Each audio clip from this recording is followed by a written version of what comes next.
बेटा आपकी जैकेट कहाँ है? अभी पहनती हूँ मैं। जल्दी, इवेंट शुरू होने वाला है। मेरी अम्मी थोड़ी सख्त हैं क्योंकि वो एक टीचर है। तो क्या तुमने उन्हें मेरा नहीं बताया?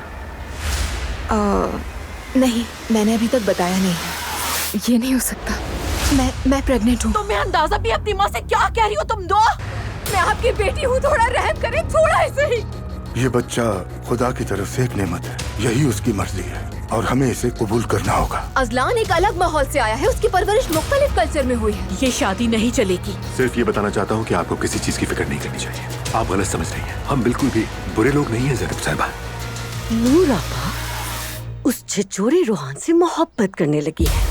मैं तुम्हारी आंखों में दोबारा देखकर ये कहना चाहता हूँ कि मैं तुमसे मोहब्बत करता हूँ। मैं भी।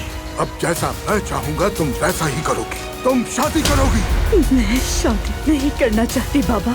ज़ैनब, मैं जो तुम्हें बताने वाला हूँ वो तुम्हें शर्म नहीं आती एक शादीशुदा आदमी के पीछे लगी हुई हो? बस एलिफ और मैं ही जानते हैं, बाकी कोई नहीं जानता इस बारे में। एलिफ मेरे मरे हुए जुड़वा भाई कैसर की बीवी है। मैं काफी अरसे से खुद से ही लड़ता रहा। मैंने सोचा भी ना था कि ये मुमकिन होगा। मैंने कहा ये मुमकिन नहीं है, बिल्कुल भी मुमकिन नहीं, लेकिन ये हो गया।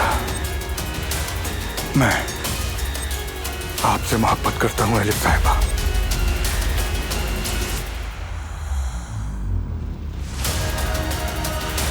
मैं ज़ैनब से मोहब्बत करता हूँ। ये क्या कह रहे हो तुम? क्या आप सारी जिंदगी मेरे साथ गुजारेंगी? क्या उस औरत के अलावा कोई और नहीं मिला था ये सब करने के लिए? हिम्मत कैसे हुई? मैंने कहा चलो दुआ।